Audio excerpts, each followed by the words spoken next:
Shall we play a game? Why, yes, I believe we shall. Oh, I got a live one here.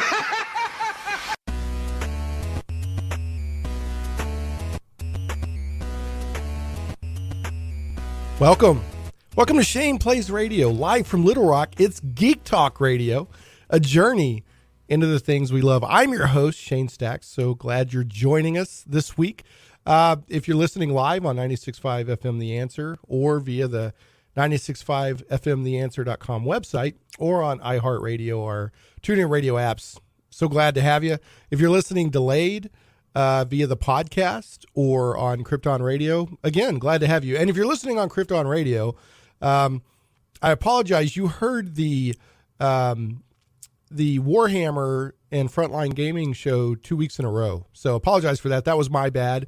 Not Krypton Radio's. That's my responsibility. And I didn't get it loaded up in time. And I remembered at the last second and was frantically trying to get it done and just did not make it. So I apologize for that. That is my fault. It is not Krypton Radio's fault. So, but I do appreciate everyone that listens via Krypton Radio.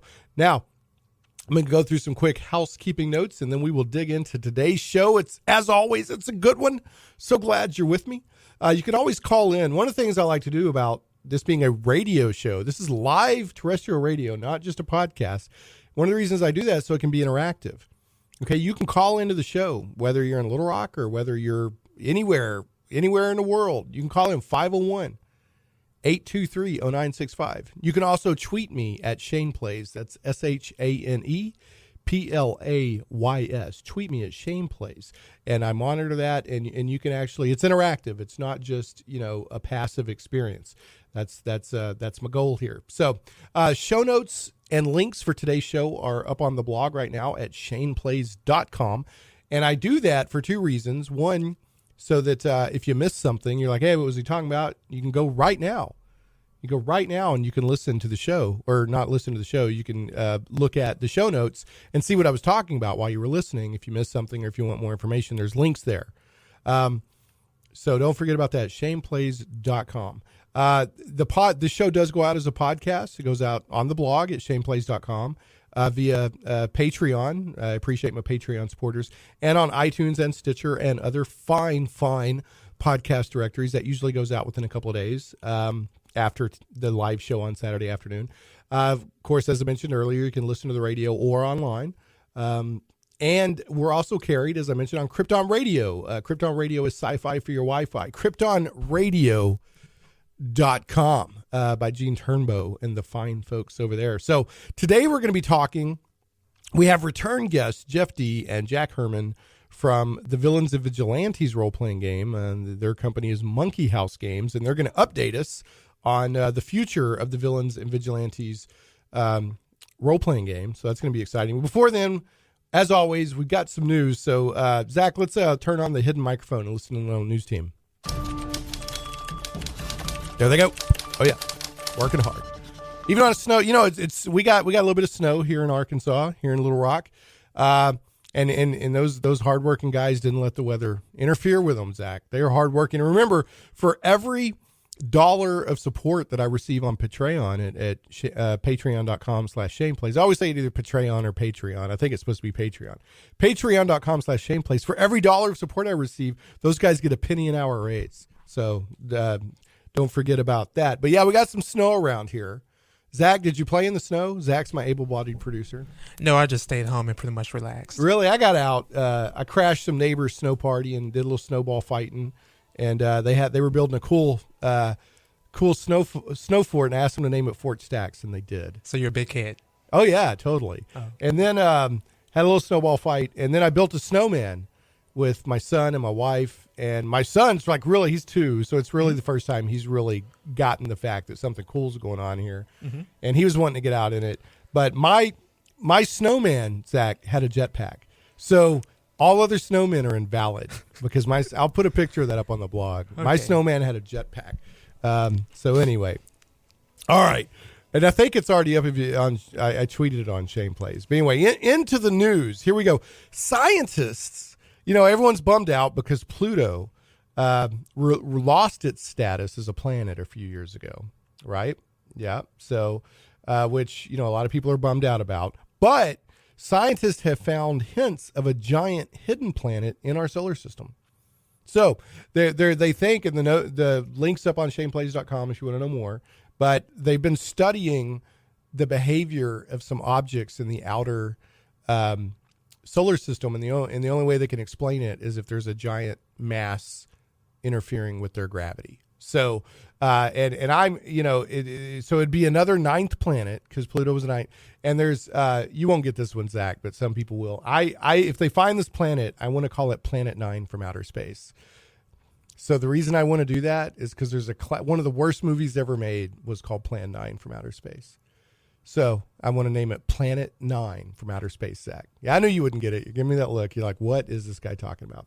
All right, Doctor Who fans. Actually, we have two news items here about stuff being delayed.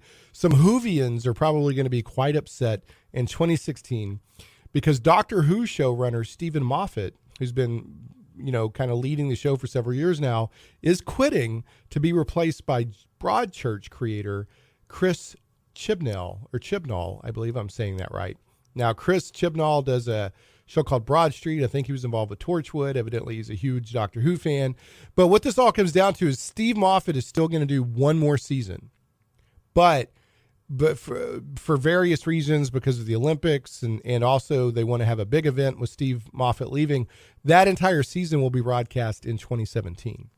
So the only new televised Who, now there'll be comic books and books and all that, audio dramas, but the only new televised Who will be the Christmas special in 2016. And I'm so glad they still call it the Christmas special and not the holiday special. Which holiday are we talking about? 4th of July? What, Thanksgiving? New Year? Which holiday are we talking about? Christmas. Because it comes out on Christmas. Okay. I'm sure I offended somebody out there. But I just, logic, Zach. All right. I'm shaking my fist at people on my lawn here, Zach. All right. Here's the other delay thing. Too big. I mean, these are delays for two big science fiction franchises. Star Wars 8, the release date's been pushed back. So originally, and I was like, oh, really? I thought this is how it was going to be anyway. It was originally supposed to come out in June of 2017, and now it's coming out, or I think it was May, and now it's coming out in December of 2017. So what's going to happen is this year, we're getting Rogue One. So there's a whole trilogy of Star Wars coming out. And this year, like every other year, like you get a trilogy movie, and then the following year you get a one-off movie. And then you get another trilogy movie, then a one-off movie. And so I already assumed that it wasn't coming out until December 2017 anyway, but I guess it was supposed to come out in the summer of 2017. But anyway, so and evidently, supposedly the rumor is they're rewriting some stuff because Rey and Finn and Poe were so popular. They're wanting to give them even more in the movie. That's the rumor. I don't know that that's true. All right, there was earlier this week, the CW had the Dawn of the Justice League special. Now, I didn't catch it live, but I did catch it on the CW website. I actually watched it earlier today, even though I knew some of the stuff that was in it. And the link to go watch it is on shaneplays.com in the show notes. There's several things. One, they had some Batman versus Superman Dawn of Justice footage. I think I'd seen everything before. I don't think I saw anything new. They showed the new Suicide Squad trailer, right? Which is one of the most well done trailers I've ever seen. Artistically, and it's a great trailer. But I really feel like I'm kind of, and other people are doing the same thing. We're calling it Suiciders of the Galaxy, because they're kind of, how like Zach's giving me the look. Okay, let it sink in, Zach. The Guardians of the Galaxy trailers, right? Yeah. And now compare that to the Suicide Squad trailer. You got the classic rock going on and all, and it just, I think they're trying to channel a little bit of that. I really do. Okay. So, but it's a great trailer. Don't get me wrong. You should definitely go watch it. And it looks like the Joker is going to have more to do in the movie than I realized. I didn't think he was going to be in it, but it looks like he's in, a few different scenes. There's some Wonder Woman movie footage that they show. They premiered for the first time. So that's cool. We like that. And it kind of shows, it looks like they're setting it in World War II. Chris Pine is, of course, playing Steve Trevor. Now, something I pointed out in social media was that it's interesting to me that their Wonder Woman is, there's, they've got to run around World War II fighting Nazis with a shield.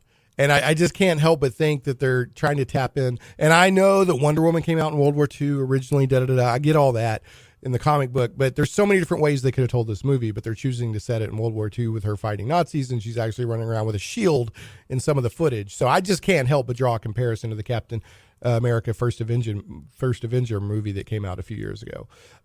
Also, we did get confirmation that Aquaman, The Flash, Cyborg, Green Lanterns, and the Green Lantern Corps will be in the Justice League cinematic universe. So I think we already knew Aquaman and Flash, and probably Cyborg. I think maybe this special was the first time we got confirmation that the Green Lantern and the Green Lantern Corps or Corps, however you want to say it, will be in the Justice League cinematic universe, which is cool. And then Powers, the series, and Jessica Jones, which are both based on Brian Michael Bendis comics, will be getting second seasons. Now, I haven't seen Powers. I've heard good things about it. Jessica Jones was very good, Netflix original. I thought it was very good, but I thought about 75%, three-quarters of the way through, I thought the writing kind of fell apart.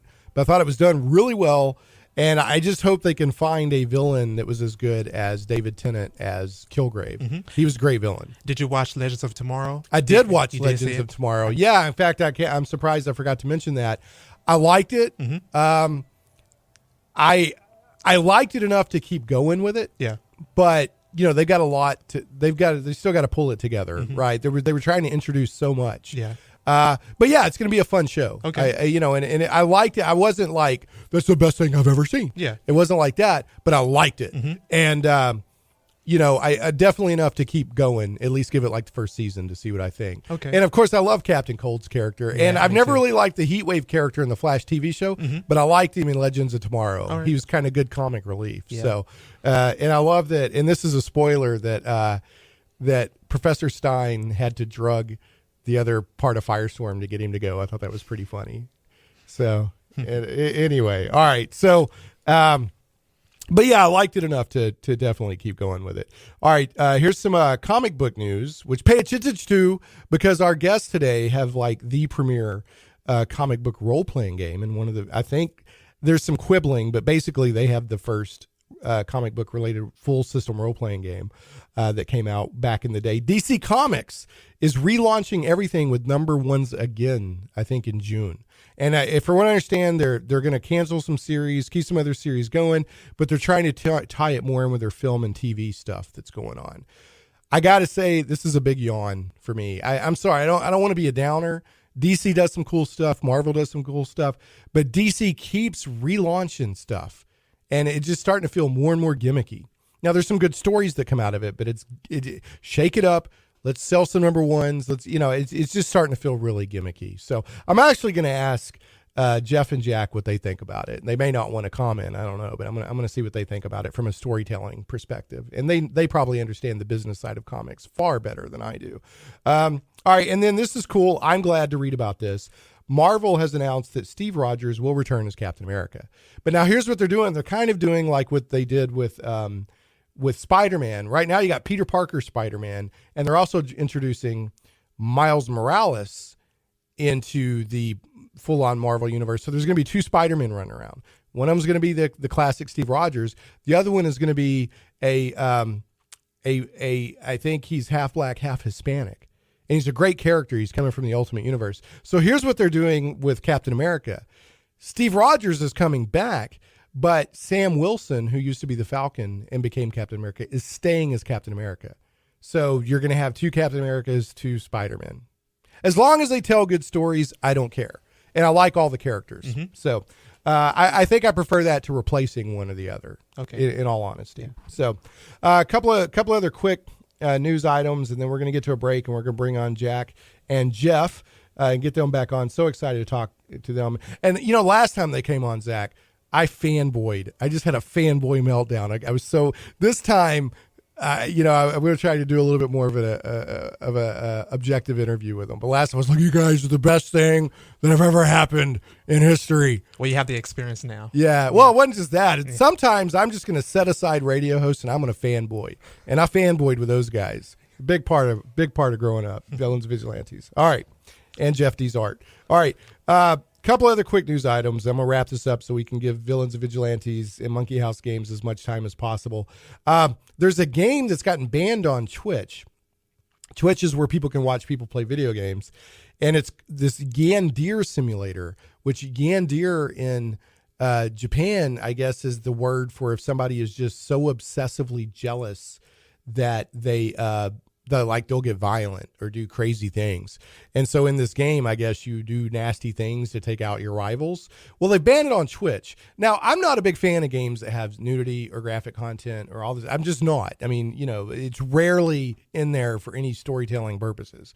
But the creator responded and said this, and I agree with the creator's response. He says, if nudity bothers them, I wonder why they allow Outlast to be streamed.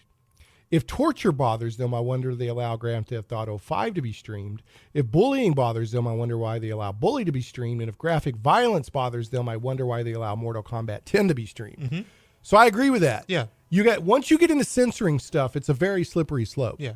Right? So and the reason I'm giving this guy some coverage is Twitch did not tell him what about the game got it banned. Mm-hmm. If you're going to ban, so you say because he says I want to change the game so that it can get on Twitch. So I'm helping the guy get a little visibility. Couple other quick news items here, and then you know what? Let's go to a break so we can get talking to Jeff and Jack from Monkey House Game and Villains Vigilantes. I got a couple of RPG news items that I'll throw out there and let them comment on too. But let's go to the break. When we get back, we're going to have Jeff D and Jack Herman returning. So glad to have them back on the show from Monkey House Games, and they're going to be talking the future of the Villains Vigilantes role-playing game.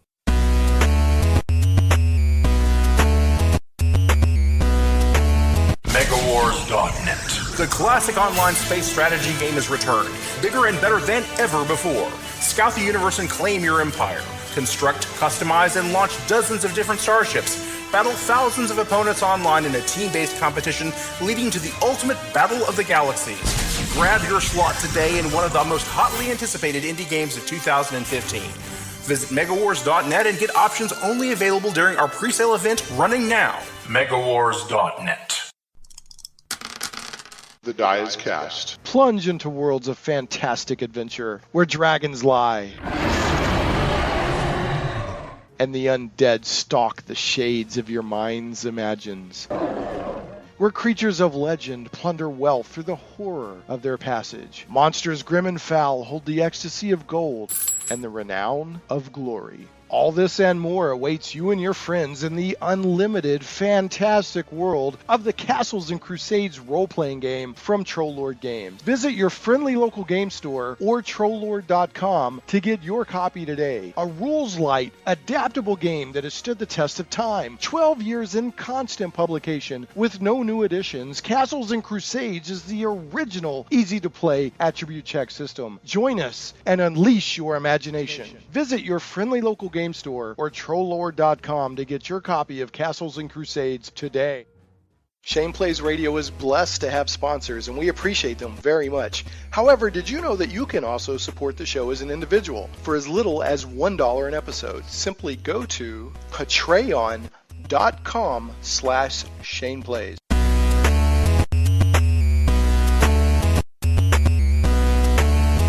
Hey, we're back. Thanks for joining me. I'm Shane Stacks, your host on Shane Plays Radio, a journey into the things we love, Geek Talk Radio. Listen, you can always call in at 501-823-0965, and you can tweet me at Shane Plays. I do monitor that. This is an interactive show, so feel free to interact if you're so inclined. Now, I've got on the phone. They've been patiently waiting.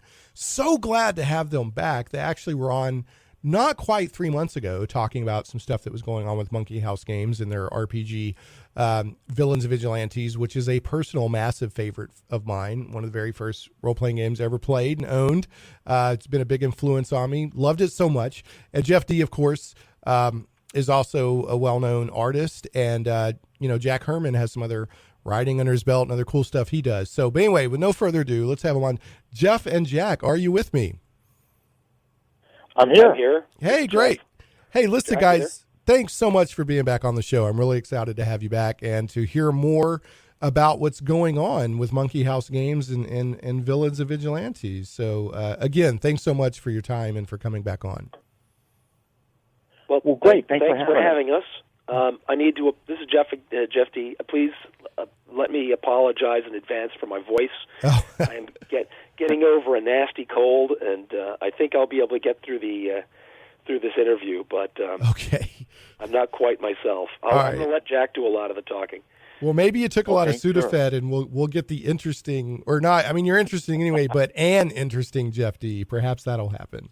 Yeah, but no, sorry, I'm off the drugs. Yeah. Okay. All right. Well, hey guys, I had a couple of quick role-playing game related news items I want to throw out there. I'm not going to spend a lot of time on this, but thought it'd be interesting if you had anything you wanted to offer or banter about. Since you're in the business, kind of save these till after the break. And then the rest of the show, I mean, anything you want to share. I know that when I had talked with Jeff recently, you said you just want to share some stuff about the future of the Villains Vigilantes game. So I'm just going to give you an open forum.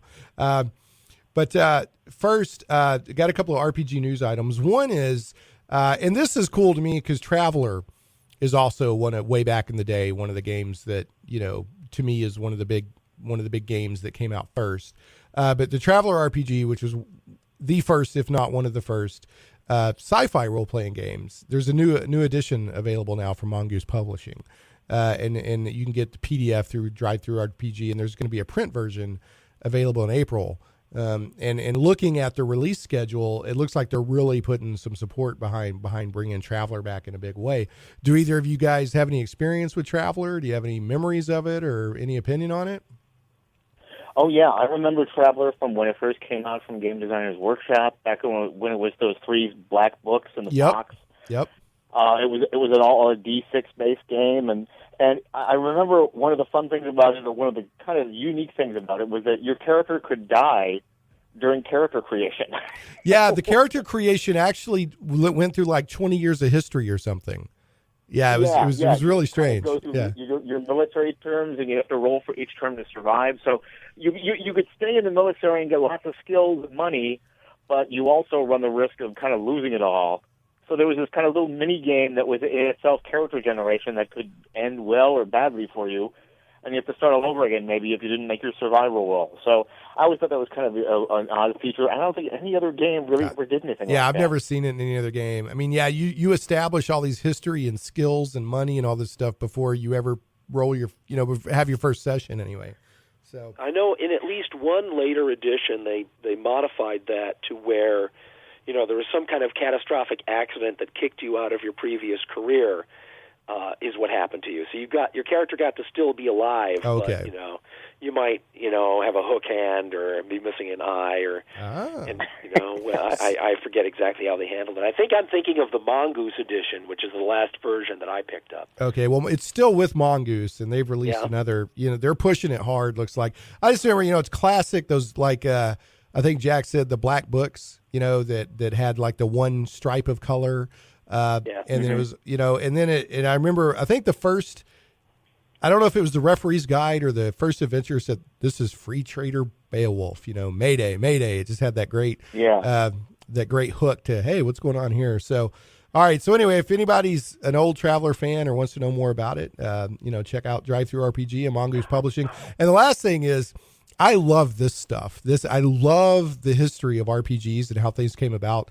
And there's a guy out there that has a website called Playing at the World, and he's got a book out called Playing at the World, where he did a very scholarly approach to researching the history of role-playing games and how they came about.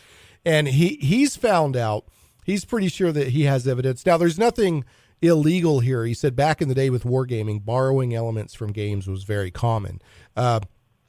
Although you usually gave credit, but borrowing actual mechanics or whatever was not unheard of. But he's tracked down where Gary Gygax got this fireball spell. And most people think it came from the Chainmail Fantasy supplement, but there was actually published rules a couple of years before Chainmail came out. There was published rules and a game demo at a wargaming convention that a guy had come up with wargaming rules for fighting the Battle of Pelennor Fields from Middle Earth, and he almost word for word had the fireball spell. And so Gary Gygax, and they have proof that Gary Gygax and I don't know if it was Dave Arneson or somebody else would write into the same magazines that covered all this stuff. So he's almost absolutely sure that that's where the fireball spell. And I love that stuff. Like I love researching this, and like the magic missile spell came from an old Vincent Price movie called The Raven.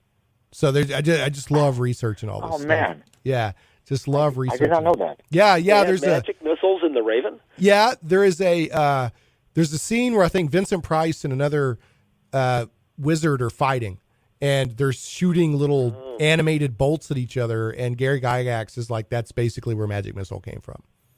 So yeah. Does Vincent Price go like, I cast magic missile at the darkness? At the darkness? No, but wouldn't that have been great if he did? Yeah. Wouldn't that have been great if he did? So, all right, enough with that news. But all right, guys. So tell me what's going on since the last time we talked. What would you like to share about the future of Villains and Vigilantes? The coolest, the premiere, and in my opinion, the first full set of rules, like we talked about last time, for superhero role playing. Well, one thing we can tell you is that Jeff and I, back on January the 11th, we were in Phoenix, Arizona, and we had a conference with Scott Bazar, Fantasy Games Unlimited. And well, we can't really comment too much on we can't comment really at all on what's actually occurred. We do have an announcement that will be forthcoming, and it will be revealing the results of what that conference is. So it doesn't give us a lot to talk about on the show, right? Because we're at this point, this is still kind of confidential. But the one thing we did want to come on and talk to you about is the fact that one of the things we are going to be doing coming up here, we are going to be we're waiting to get things resolved, and we kind of got bogged down to this, and we were releasing things over time, but we really got kind of slowed down. We've decided to kind of come back and produce more things and go back to a standard release schedule. And Monkey House Games is going to be producing more material that will be coming out this year.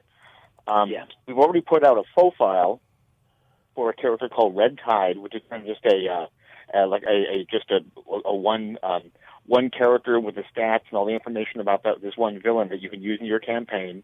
Yeah, but going forward here, the faux files are our line of super cheap PDF, one character with extensive background, and their stats for both V&V and also our other superhero role-playing system, Living Legends. And we've done 5 of those so far. Those are going to continue.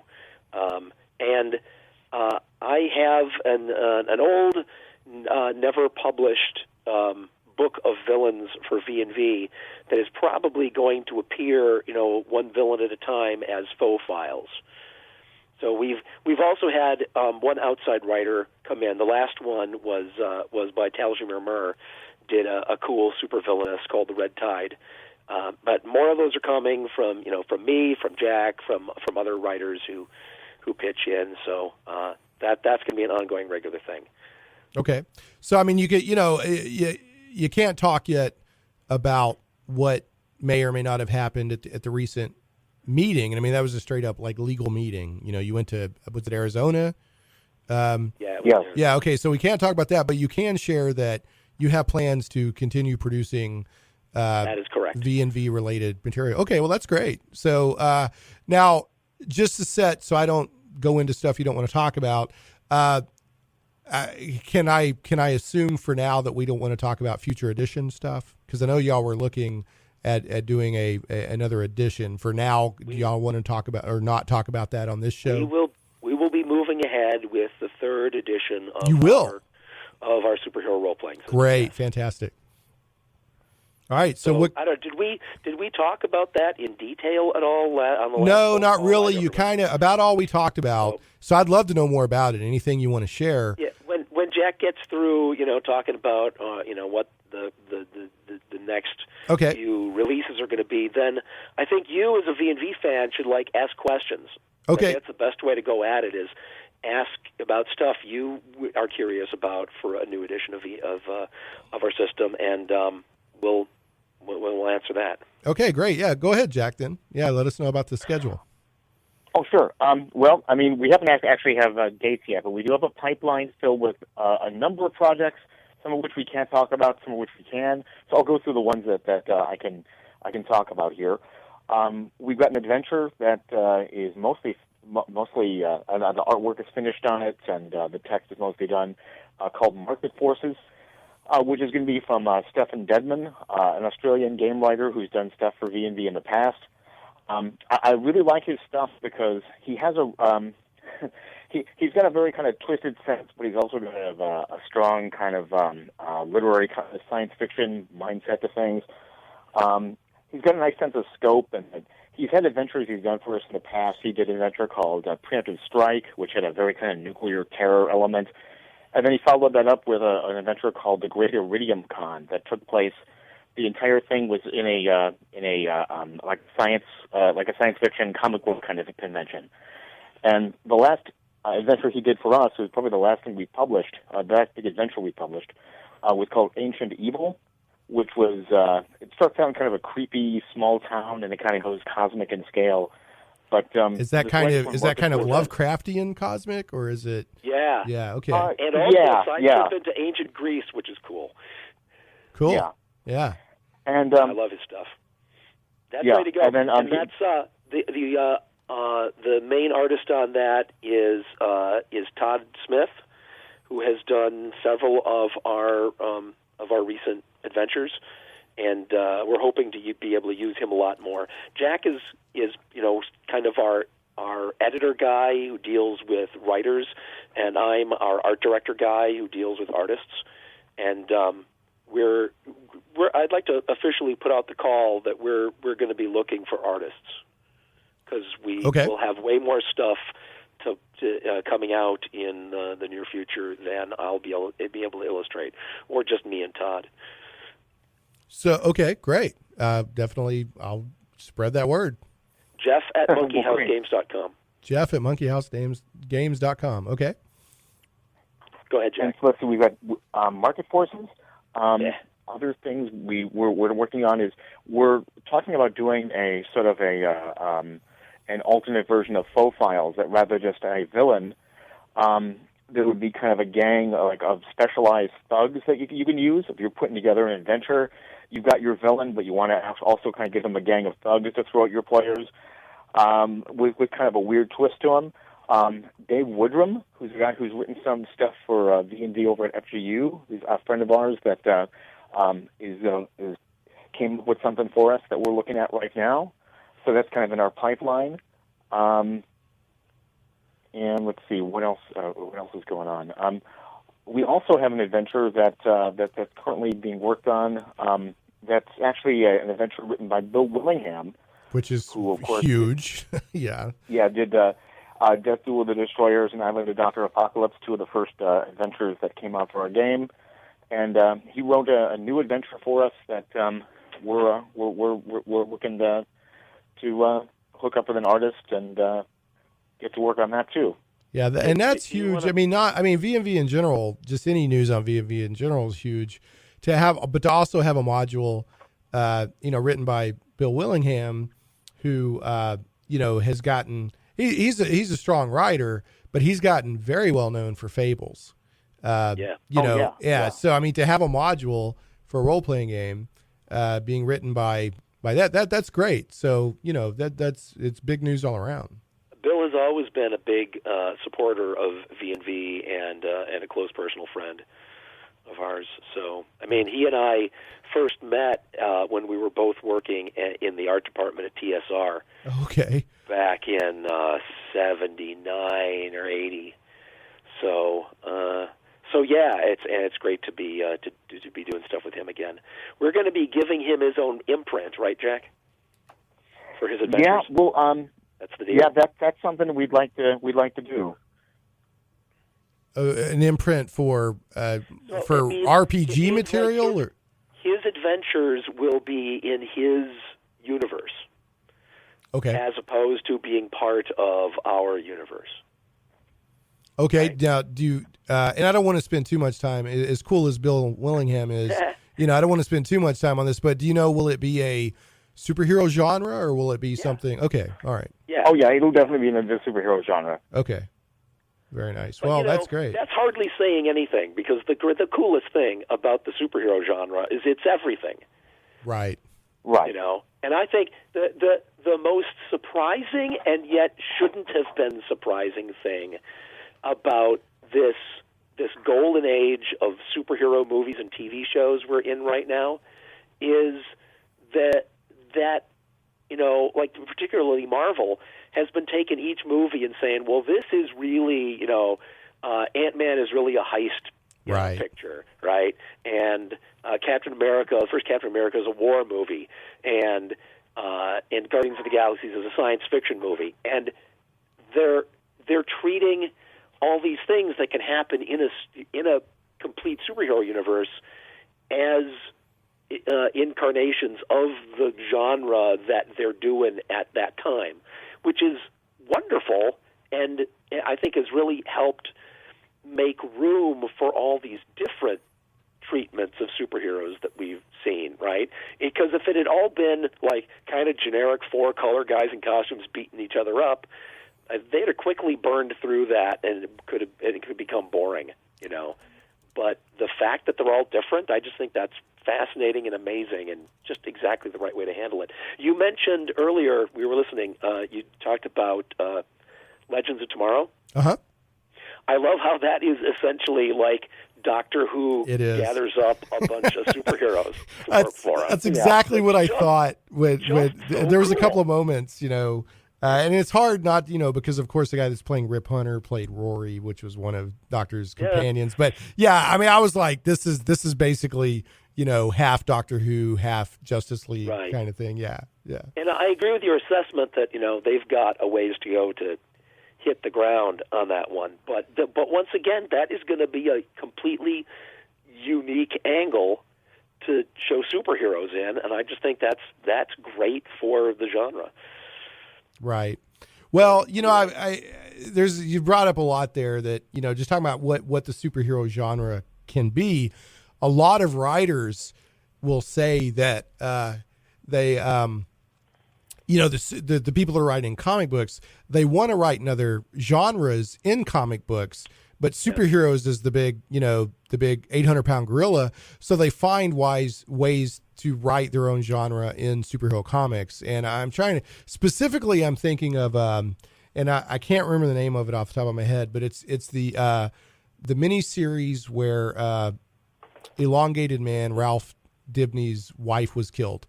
And I can't remember the name of it off the top of my head. It was excellent stuff. And they were talking about, you know, he's like, that's basically just a murder mystery, you know, but he had to use superheroes to tell the story because he can't make money for the most part writing murder mysteries, you know, in comic books. So, or, you know, that aren't superheroes. So there's a lot of people doing some really, really good stuff, you know, that's kind of wrapped in the superhero coat of paint, I guess, if you will. So, I mean, even when you look at like Frank Miller's early Daredevil stuff, which was very much kind of a noir, kind of stuff. Definitely, yeah. One of my favorite Daredevil, and boy, we're getting off topic. I'll bring it back to y'all stuff, but one of my favorite Daredevil stories was it hardly had any dialogue, and you never see Daredevil in costume. Matt Murdock is like in jail or something like that. It was during this weird, like a few issues where Matt Murdock was like not in New York and he was traveling around and he had been thrown in jail. People don't know who he was. And it was very noir, it was not even a superhero book, but it was one of the best issues of Daredevil that I can remember.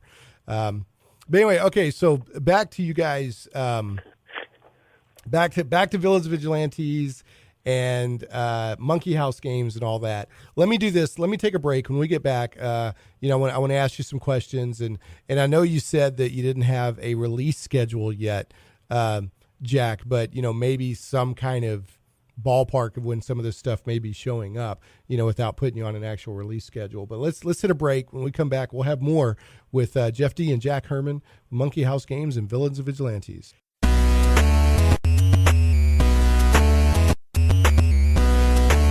Megawars.net. The classic online space strategy game has returned, bigger and better than ever before. Scout the universe and claim your empire. Construct, customize, and launch dozens of different starships. Battle thousands of opponents online in a team-based competition leading to the ultimate battle of the galaxies. Grab your slot today in one of the most hotly anticipated indie games of 2015. Visit megawars.net and get options only available during our presale event running now. megawars.net.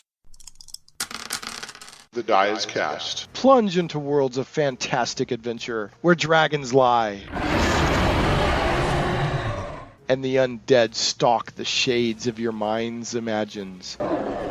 Where creatures of legend plunder wealth through the horror of their passage. Monsters grim and foul hold the ecstasy of gold and the renown of glory. All this and more awaits you and your friends in the unlimited, fantastic world of the Castles and Crusades role-playing game from Trollord Games. Visit your friendly local game store or Trollord.com to get your copy today. A rules-light, adaptable game that has stood the test of time. 12 years in constant publication with no new additions. Castles and Crusades is the original, easy-to-play attribute check system. Join us and unleash your imagination. Visit your friendly local game store or Trollord.com to get your copy of Castles and Crusades today.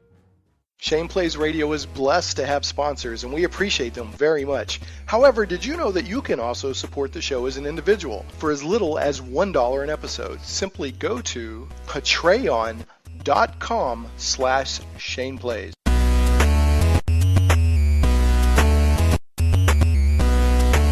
Hey, welcome back to Shane Plays Geek Talk Radio, a journey into the things we love. Remember, you can call the show at 501-823-0965, or you can tweet me at Shane Plays. That's ShanePlays.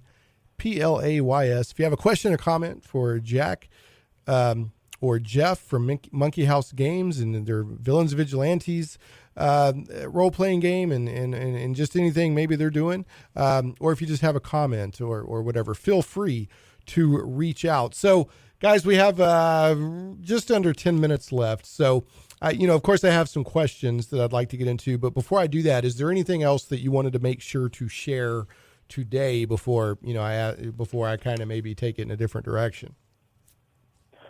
I don't think so, Jeff. No. Okay, cool. Okay.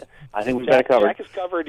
That's our plans for the immediate future. I think you asked Shane, if we could give folks a sense of what the schedule might be.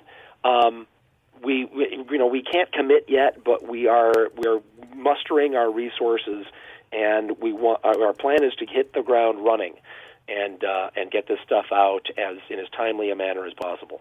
Okay, great. Well, I'm definitely looking forward to it. Now, just in case people, are just now tuning in, radio is a little bit different from podcasts. People kind of, they get in their car or whatever, they turn on the radio. If you haven't heard already, basically, it was shared that Monkey House Games will be publishing, as Jeff just said, on the ground running, some more material, faux files, that sort of thing, modules for Villains Vigilantes starting as soon as possible, including at least one module, if not an imprint of modules from Bill Willingham, who's a well-known comics writer at the time, but he's got RPG roots way back in the day. And then, of course, it sounds like that a third edition of Villains Vigilantes is on. So that's kind of what we talked about. With a few rabbit holes in between as we geeked out on various topics, but that's kind of the gist of it. And I want to say again, if you're just listening, that they shared that Monkey House Games is specifically looking for artists, and that's Jeff at is that Jeff at monkeyhousegames.com? Is that correct?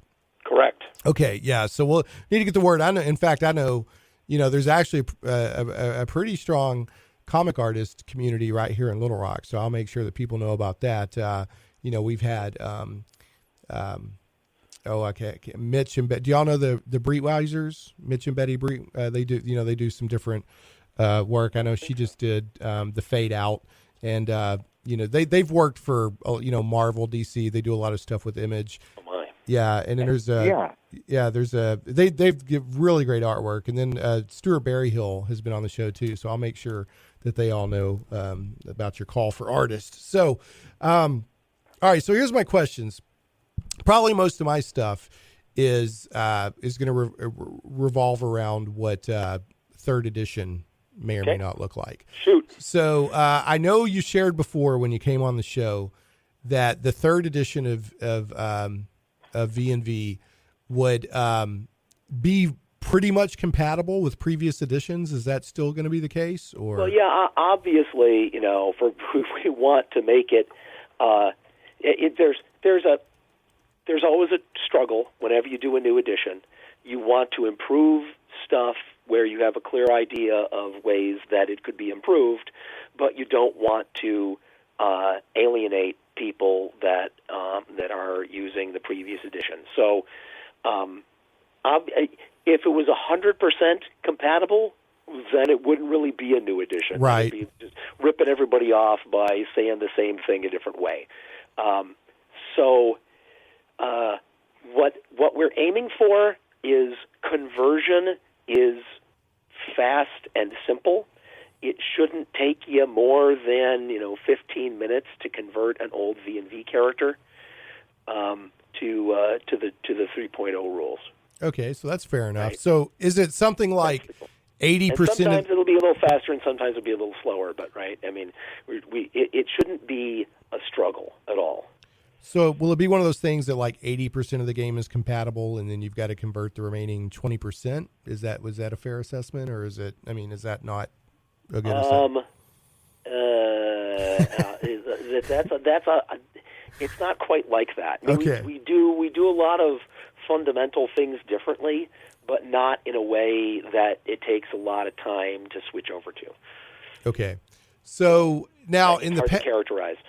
All right, in the past, you guys had sort of a unique way of resolving attacks. Did this hit and how much damage and that sort of stuff is done. You had stuff based in inches. So I was curious if that was still going to move forward.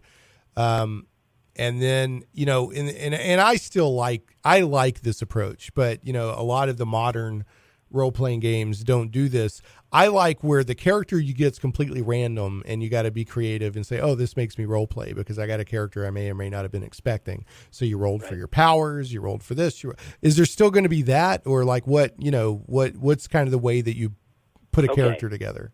So in earlier editions of Villains Vigilantes, there was random character generation, and then some mechanisms in place to try to help the player turn that into a character that made sense and was viable.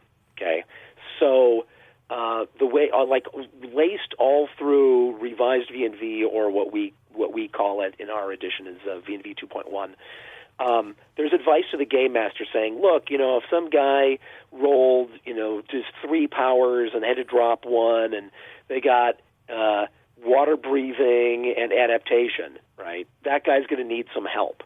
So, cut them some slack. And that often came up in questions like, well, can I carry a gun, right? And in fact, I literally played the character I just described, who had water breathing and adaptation. And I asked my game master for a trident, and he gave me a kind of powerful hand-to-hand combat weapon. And I had the version of water breathing where you didn't have to spend any power, right? Right. You were in water. And then I filled my adaptation suit with water. So I was this guy who never got tired and fought with a trident, right? Underwater guy on land.